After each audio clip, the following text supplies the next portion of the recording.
Moin Moin und herzlich willkommen zur neuen Moving Monkey Podcast Episode. And I will switch back to English right now because this is an English episode like I did with the Squat University.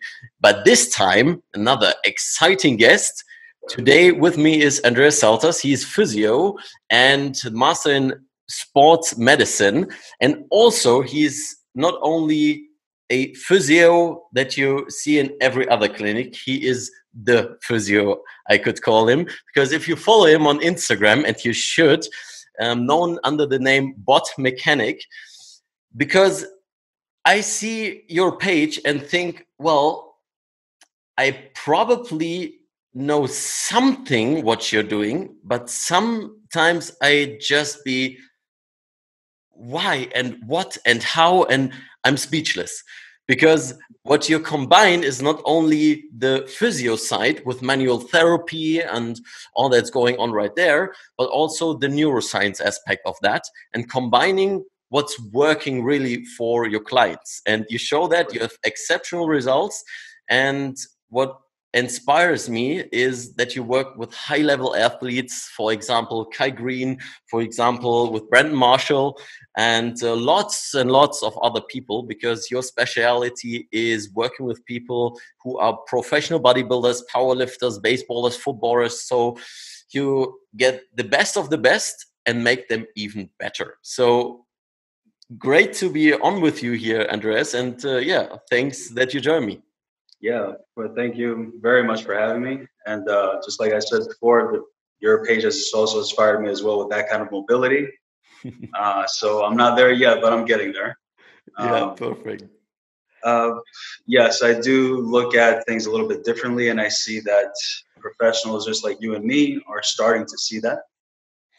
So that's a good turnaround that we're seeing, that everybody's thinking a little bit more neuro-based instead of just purely biomechanical.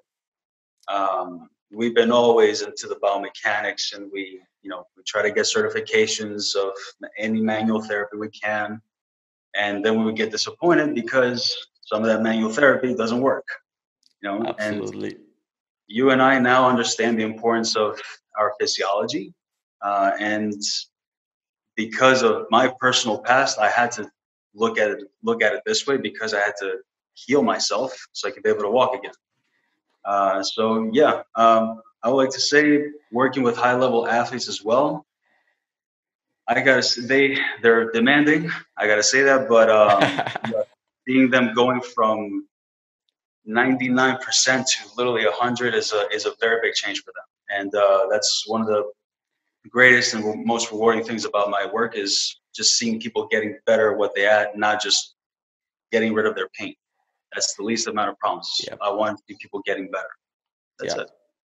Yeah, that's so great that you speak from experience and not only from the books, right? Because I see so many like professionals who are starting out in their career, maybe treating some people, but going straight back into university and giving the lectures they received like a year or 2 years ago. At least that's how I can feel it is here in Germany. But you took a different route, and you started a different route, really, because as you said before, and we talked a little bit beforehand, that you had a big injury, a big motorcycle accident where you fell off a cliff. So you experienced it not only now from the therapist aspect, how it is if a therapy works or if it does not work, or if you are relying on the therapist, you also have that patient experience. Can you tell us a little bit about that, how that went for you? I got goosebumps already, but yeah, it was literally my second day of vacation. I went to Greece, that's where I'm from. Yeah. So I was here at the moment when I was in the States, and second day with my brand new motorcycle after a night of clubbing. I would say around 2:30, 3 a.m., which is still very early. I was going back home, and where I'm from is just uphill, downhill, zigzag. So my motorcycle was very low, and I was trying to make a very sharp right turn, skid off the road, and then it pulled me to the other side of the road, which was a cliff. So I got wedged in between two rocks. About 50 feet deep. I was pretty deep. Thank God I was wearing my helmet, because if I didn't, I'll probably be dead by now. There was a gigantic hole on the helmet. Damn. And that's the first time I ever wore a helmet, by the way. And the angel were with you. Yeah. So the magnificent thing was that because nobody was able to see me, there was no other way for somebody to find me. So I had to climb back up. So I found some sort of godly strength to climb a rock. And then the funny thing is that the moment I got to the top, that's when I collapsed. I had no function on my legs. So I'm crawling and crawling. Eventually, my parents showed up, because while I was still down there, I was able to use my phone. And that was back in the time when we had the Nokias. Oh, yeah. That got destroyed, right? The iPhone would be devastated, like spider app.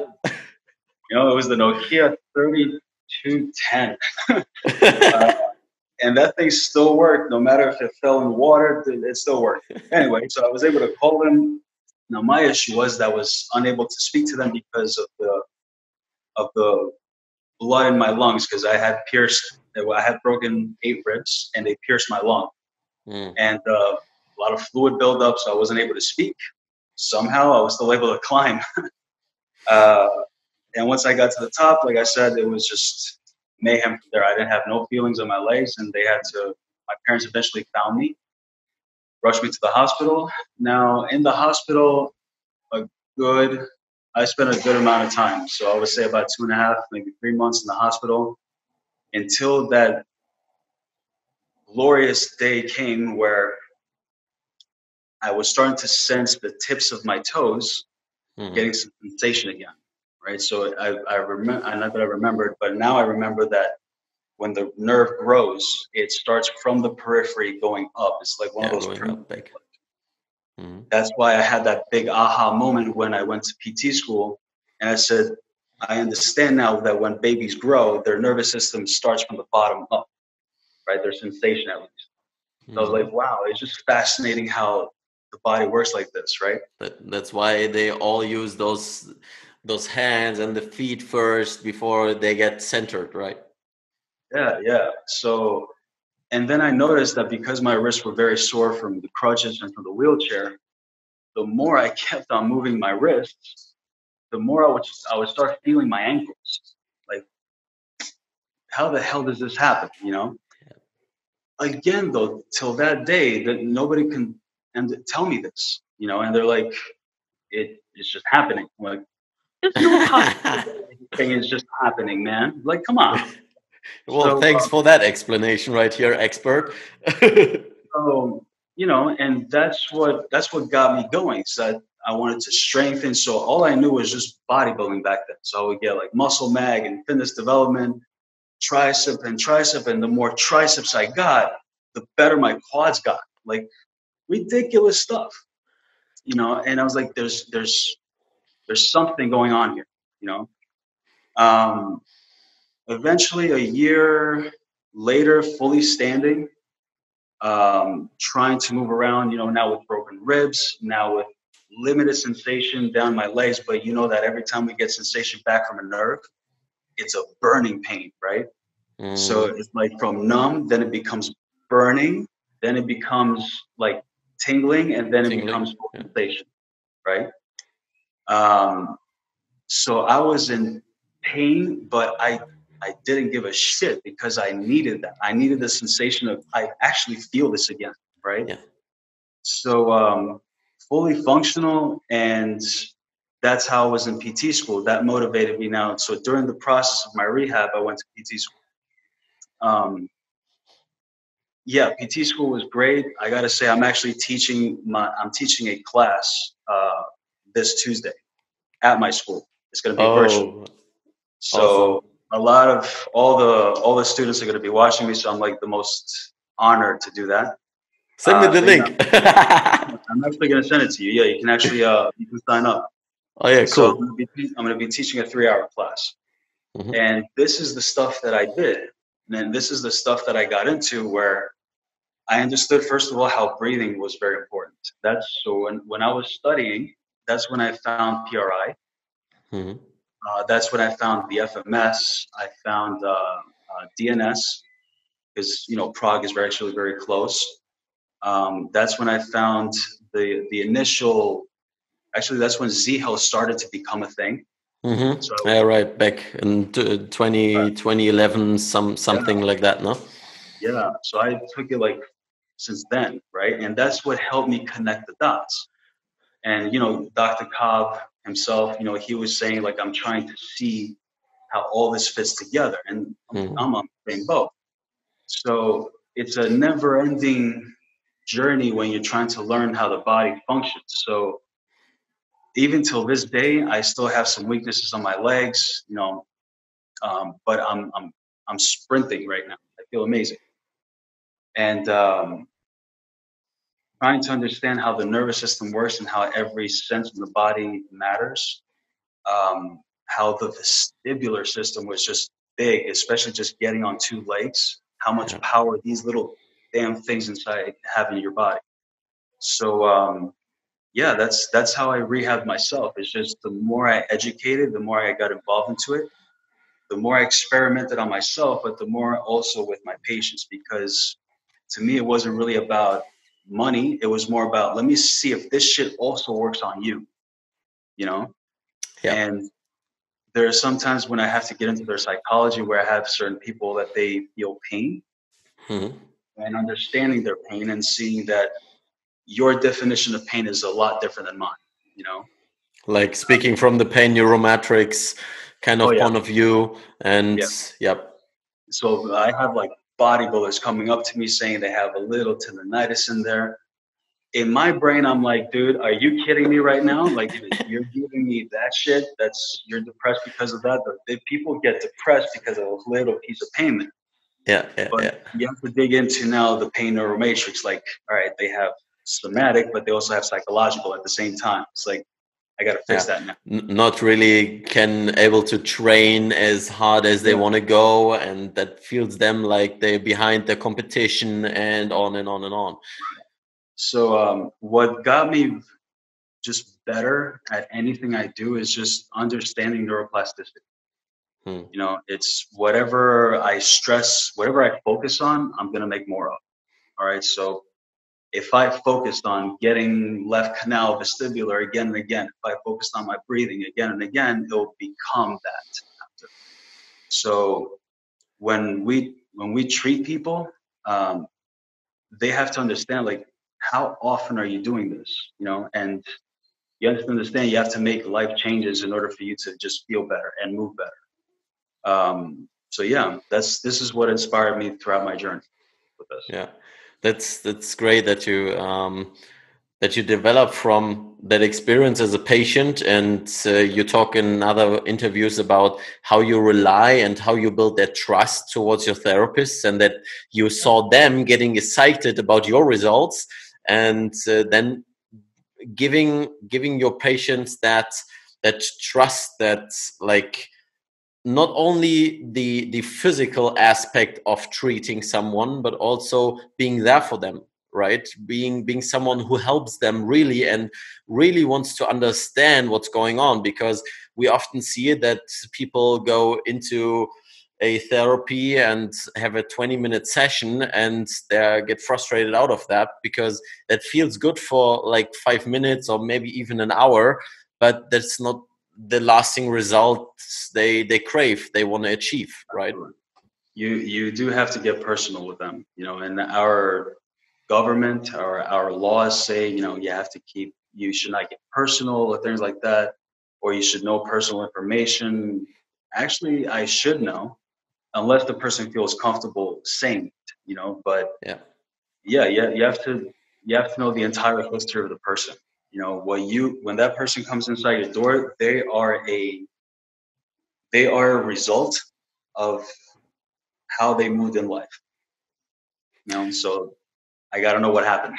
yeah, how they moved and how Yeah. they moved, like on both Yeah. ways. Absolutely. And you talked about also that you was inspired towards physiotherapy because your uncle had like this big house, and you were inspired as a little kid, and he was someone who like got treated with so much respect because he could heal people and so on.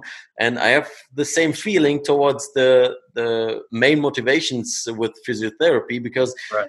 like this picture of healing hands, that's so fascinating to me. Right. How is it that this Um, excitement toward physiotherapy changed with that right now? well, it's also what we say that yes, we want to help people. We all say that, right? Yeah. When you do a little bit of soul searching, though, it's why do you actually like to help people? It's actually because there's sometimes either one, you want to be recognized, you kind of want the attention, as a selfish thing as it might be, but it's okay to be selfish sometimes. Yeah. But it's also the fact of that you're making a difference, and that you're there to inspire others to do the same thing.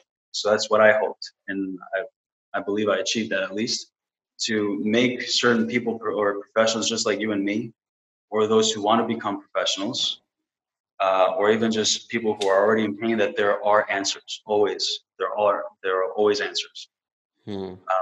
So I want to show that there's no such thing as don't lose hope, meaning there's always hope. Actually, forget hope, there's faith. Have faith in this stuff. But the therapist is the one that should not lose faith first into the patient. So, and they have to understand, because a lot of therapists, just like myself in the past, we would take it very personal when they would say, this is not working, you're making it worse, or things like that. They need to understand that if you take it personal, you're on the wrong track, because it's their body.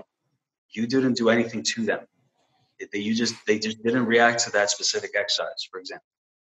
So that's one thing that that I would advise, younger population. But back to like my uncle, yeah, I saw his house, Yeah. beautiful dog. He had I can't remember what kind of dog that is, but you remember Lassie? Yeah. Right? Okay, he had a dog like that, like all furry and everything. I was like, wow, I love this. But aside from that, it was just when I went to his work, because he had his office at home. I was like amazed. And people would just say, my God, I can walk again. I can do this. I can do that. Shit, I want to do that. Now, this was now before my accident. So I got a first inspiration from there. Then my accident kind of confirmed it. I'm like, this is meant to be. I'm meant to be a physical therapist. There's no doubt about it. So I see this as a very big wow factor. And that's why I love what I do, because I feel like I was meant to do this. Yeah, that's great if you have some some dots in the past that you can connect towards, like Steve Jobs said, right? And my question on that, because I find that distinction that you made really interesting towards hope and faith. What is the difference between hope and faith for you, and how does it apply towards how you deal with the patient? Hope, you're leaving room for failure. Oh. Faith, you don't. You just keep your faith just keeps you going no matter what the obstacles are. Hope is it might happen, so you kind of leave maybe.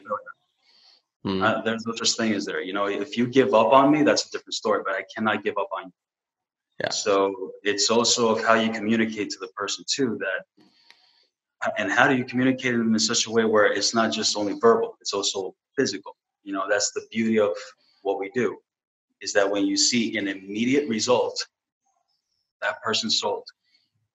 So that's how they gain faith again, is when they see immediate results, versus others, like a doctor that's old school, that will just say, take this medicine and then let's see what happens. We don't like that. We just want answers now, right? And we all should, right? But that's the difference also between faith and hope, is that you transition from hope to faith once you see something as like a, aha, okay, now I believe that, which is a little hard to do. But even when you don't believe it and you still have faith in it because you just want to believe in it, you'll get it, right?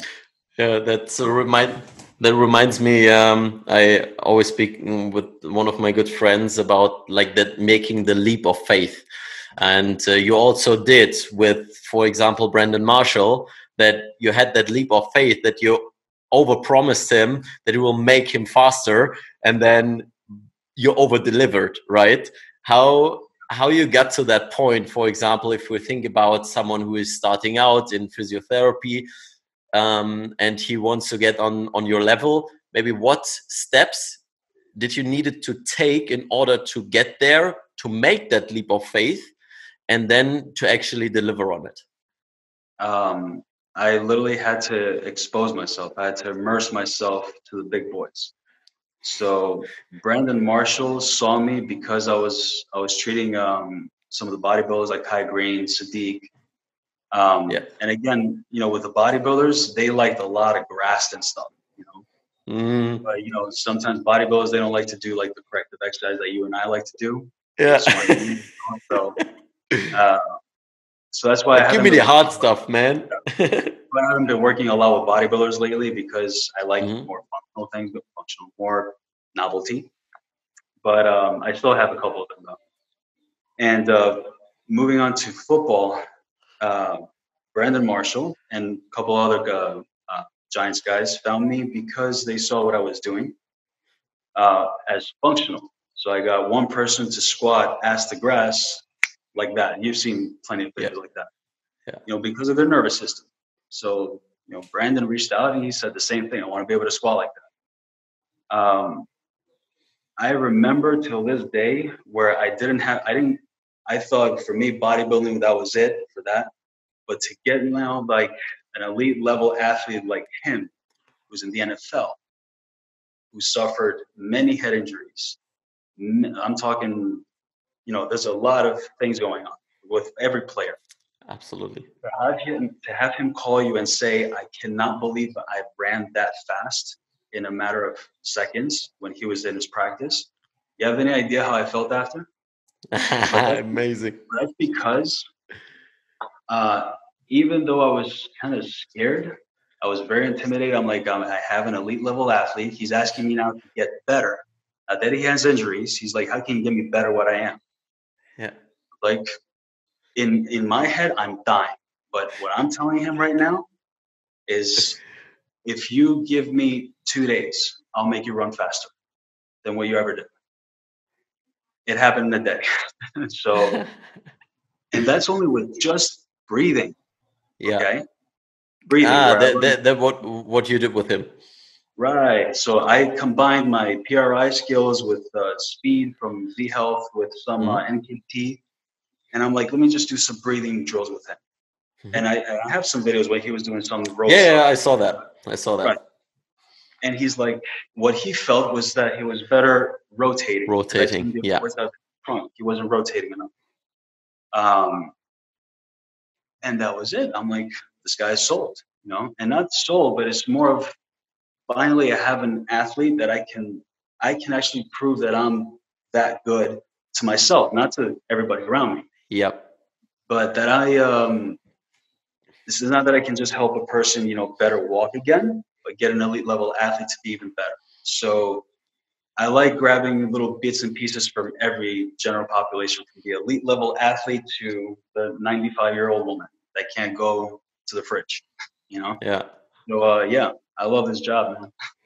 That's that comes across through every word that you speak. So, and every pose that you make, and that's also why I wanted to have on here. And thanks for reaching out in your comments.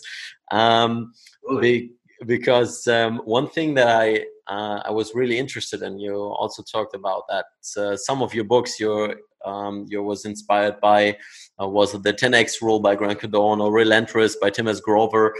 And Tim S. Grover, who is also known for working with high-level athletes, Michael Jordan, Kobe Bryant, rest in peace, and Dwayne Wade, and so on. and he also talked about what he learned from them. So it was something I really wanted to ask you. What have you learned from all those guys who are really the elite of the sports? Whether it's Kai Greene, if it's Sadiq, if it's Brandon Marshall, how they behave, how they hold themselves, what we, like everyone, could learn from them.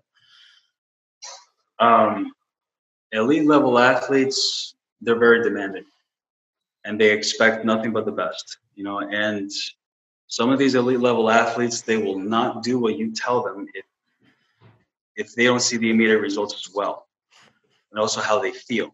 Some of these athletes, they want to feel the very grueling stuff, others don't.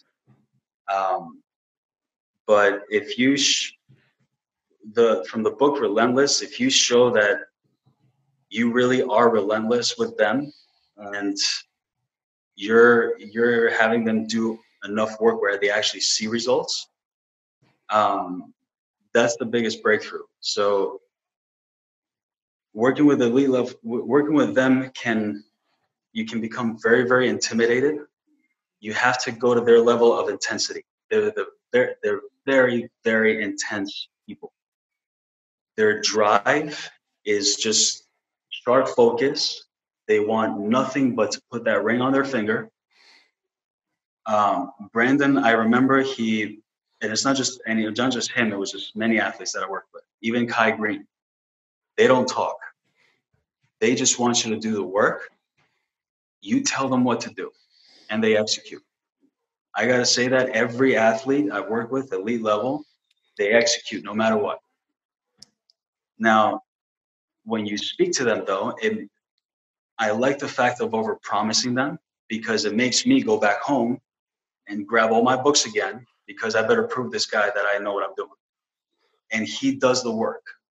So an elite level athlete, when they sense that you're relentless like this, that you're doing your work, they automatically feel the improvements because they start believing in what you're doing. That's how I see it. But being around them just shows that it shows what you have as a person. Are you able to maintain this kind of intensity in life or not? Or are you just the person that just likes to sit on the bench? I really learned a lot from their drive, how goal driven they are. They don't care about anything else other than just getting onto the field. They learned how to separate their professional role and then their family role. The moment they go home, everybody else is, I don't even want to know you. But if I were to tell Brandon, we're here at 6 o'clock in the morning, he tells me we're here 5:30. Right? I like that. So they know how to separate things and separate problems that occur within business and within their family. So I learned through firsthand how they do it, and it inspires me a lot. And I see the kind of hard work they do and the kind of things they built, and it's just amazing how no matter what obstacle you have or they overcome it. So it's good to see that right in front of you. Yeah. And I saw that you have also dedicated yourself not only to the physio practice, but or to the art of helping people to get better, but also like to maintain a certain balance. Because I saw some Instagram stories that you grab out the guitar once in a while and just jamming. And for how long you've been doing that? Jamming has been 12, 13 years now, and going. It's one of my hobbies that I love doing. But yeah, in my Instagram, I don't want to just show that I'm just a physical therapist. I want to show that, hey, I've got a life. Absolutely. So as minuscule as that might be, yeah, I'm not like a shredder like this on the guitar, but it's like, hey, this is what I also do too on my downtime. But yeah, you got to keep your mind sharp with very creative things too. So a guitar to me was very, very much of a brain thing to constantly keep it sharp, aside from just reading books. Yeah. So training, guitar playing, courses, a lot of brain stimulation as much as possible, and meditation, especially on top of that. Yeah, meditation is also very key, like getting the awareness and not only being distracted by thoughts and by all the stuff that is going on right now, right, in this busy world. I just reread Deep Work from Cal Newport, and how important that is, like to really go dig deep into it. And otherwise we cannot understand, and we cannot learn all this complex stuff that goes on in our body and so on. Like we have to go deep. We cannot go shallow and broad. Absolutely. And how frequent are you doing it too? Especially with meditation, with, we all know that with meditation, a lot of frontal lobe activity. We know frontal lobe has movement in there. So the more you meditate, the more you move better. And I wish people could understand that it's not just a relaxation thing. It's just really how it helps you neurologically. Every single elite athlete I worked with, they all meditate, all of them. Whether you call that meditation through yoga, that's why I have some issues sometimes with yogis. Yoga is not meant to be a stretch. Yoga is meant to be meditation and poses. Be careful. Absolutely. I'm a true believer on meditation on that. You talked a lot about like having creative things, or like stimulating your brain and learning new things, and like, for example, the guitar. Is there anything else you're really interested in, something that maybe goes so broad that nobody like would connect that with you, or that you maybe haven't even shared? If you don't want to share it, I'm absolutely fine, but is there any interest in that? Actually, I try and immerse myself into any physical thing I can possibly do, from going to a gun range, going on an ATV, and riding. Crazy. For me, it's mostly now traveling. And I'm a big motorcycle fan. I love Harleys. So working hard now to get the bike again that I used to have. That's one thing. So current hobbies now, especially with the pandemic that everything shut down, I haven't had access to anything. But being creative with other things, I would say guitar playing, as much as my mother can possibly show me how to cook, because I like to cook now. Nice. And honestly, man, is any outdoor things I can possibly do, from anything, because I was raised on an island, so anything that has to do with the sea. So that would be, falling off a cliff, this time with water, okay? I just wanted to say, well, one again, maybe not. So yeah, one of the things that I really love doing, especially when I'm in Greece, is I like to spear gun fish. The spear guns that we have. Dive in deep, because while I was rehabbing, swimming was one thing, and I wanted to improve my lung capacity. So I just love going deep into the water, spear gun, and just shoot an octopus or something like that. Is that something that's typical in Greece, or because very much fishing is big? We have like some of the best waters there, so a lot of freaking fish. Yeah, so clean. I saw a recent post from you. We were like chilling on the how do you say that in English? A Hamcock. Yeah, the Hamcock, and it was so beautiful water. I haven't seen that like years ago, but it's been years. It is years ago that I have been to on vacation. So, wow. Well, yeah, man. But you're gonna get there. You'll see. You're gonna become so famous. You're gonna go all over the world. You'll see. Yeah, right. Much more famous than I am.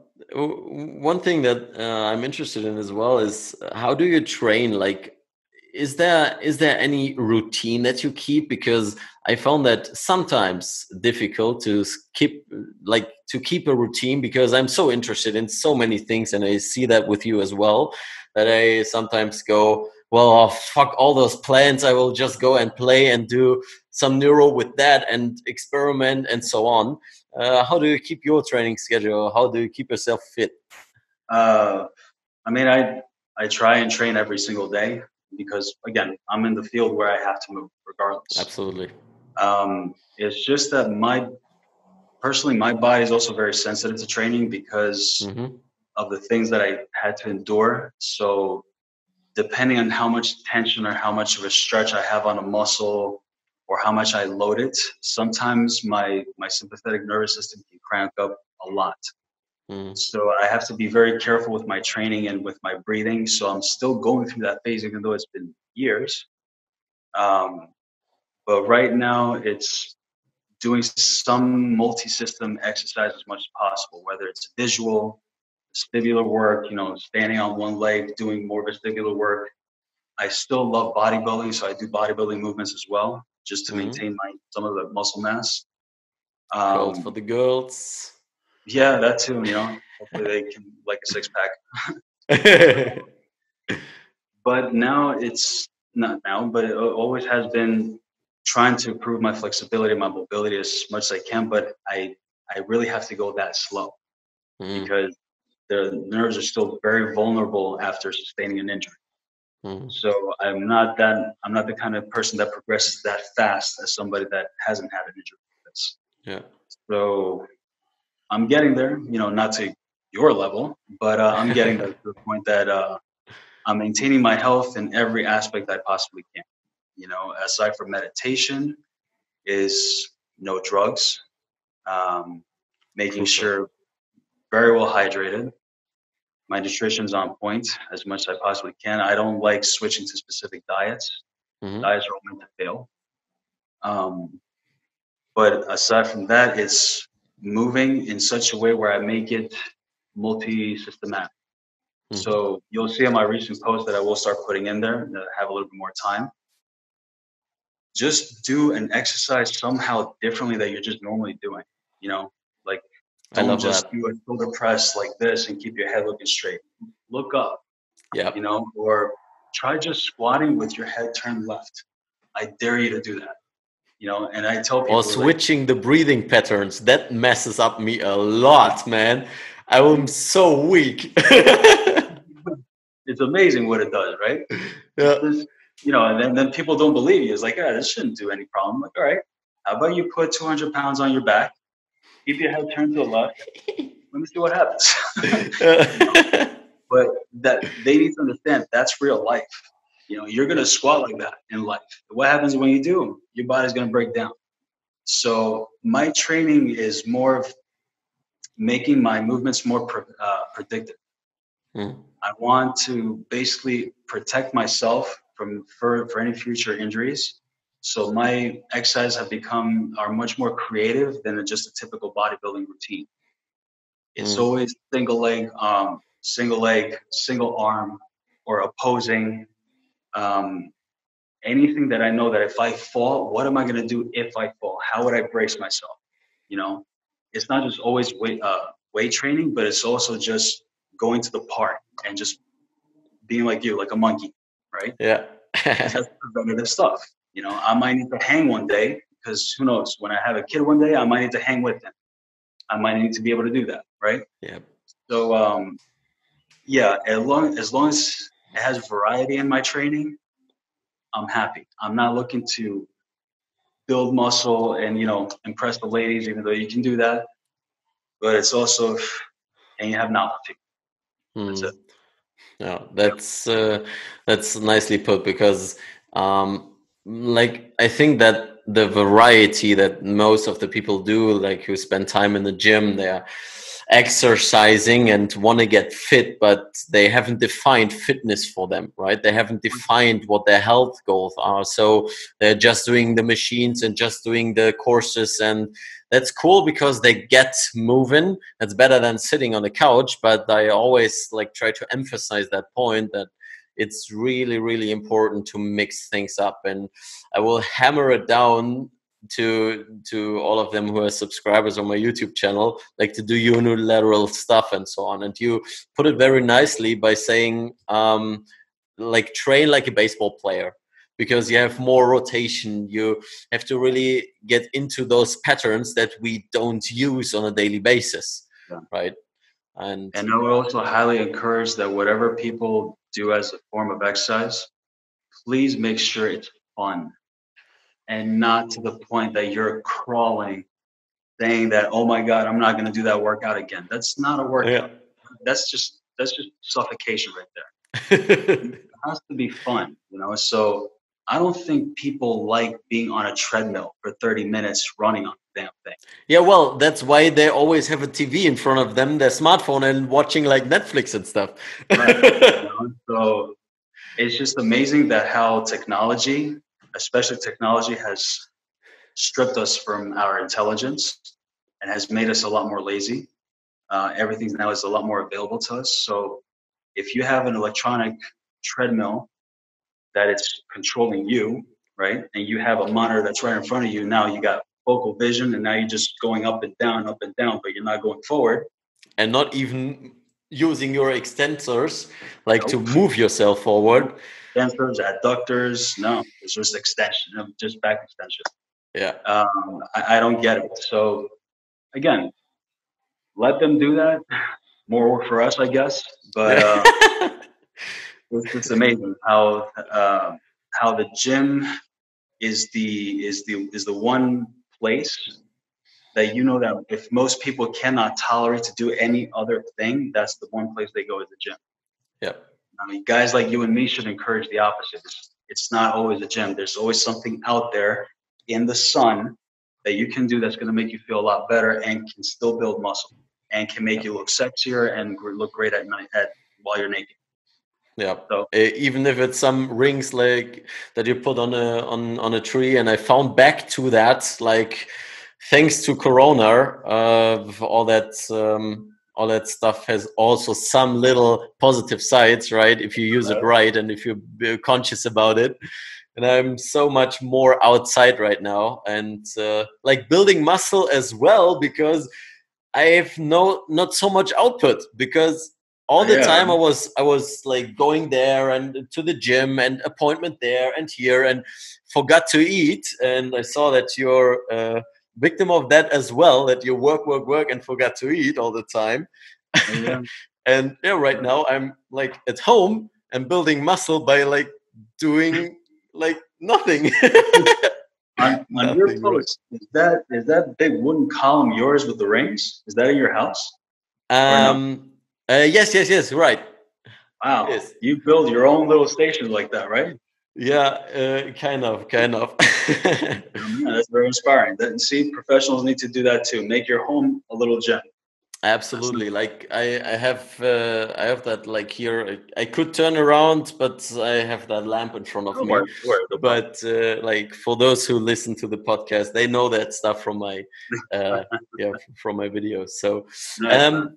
I want to be respectful of your time, and you have a patient in like a couple of minutes. So Yeah, 10 minutes actually. Yeah.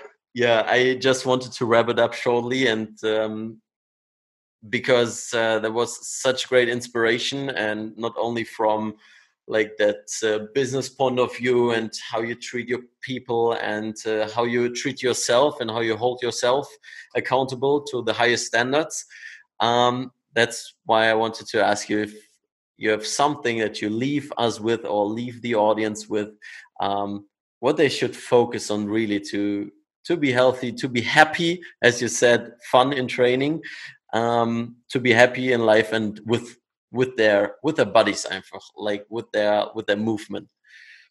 I mean, I would say just make sure, just never give up.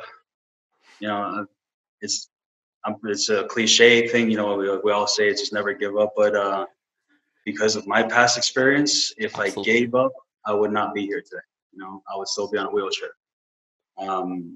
So never give up is, and it's still an understatement, but also never lose faith. And please be open-minded. That's it. Not look at it in a neurological way, or look at it as a biomechanical, or I have to take more medicine, Or or I I'm have only to. the evidence-based guy. Oh my God, when I hear that, oh my God, that just drives me nuts. Me as well. Don't you just love it when the followers are like, is this evidence-based? I'm like, do you know what that means? Yeah. Right? And then people ask you, like, can I have some articles for it? Like, really? You're going to sit there and read the method. You're going to read the whole abstract. You're going to read the whole analysis of it. You're going Yeah. to read the whole thing. I don't know. They like pretty much fun. It's amazing. Yeah, right. And then when you prove them right, they're like, "Thank you." Yeah, Anyway, I see you have the fun with those guys as well. oh yeah, oh yeah. You know, yeah, you gotta love the haters too. You know, Yeah. as bad as that may sound. Anyway, so I mean, yeah, just be open-minded and understand that there's a lot more other possibilities out there for everyone to be better at something. So, yeah, open-mindedness, never giving up. Those are my Thanks. 4 things. Yeah, that's awesome. Thanks a lot for your time, and thanks a lot for your wise words and sharing that with all of us. So, yeah. I don't know why Zoom just stopped recording, but I wanted to end this video with the final message. And if you have anything learned throughout this interview from Andreas, you should definitely check him out on Instagram and his Bodmechanic ad. I can highly recommend this to everyone who is a therapist, or if you just want to get better in your daily life in moving without pain and all this kind of stuff that makes you better. So without anything else to add here, just wanted to say thank you for listening, and feel free to subscribe to any more episodes that are up and coming. And as I always say, keep moving, stay sexy. Dein Leon.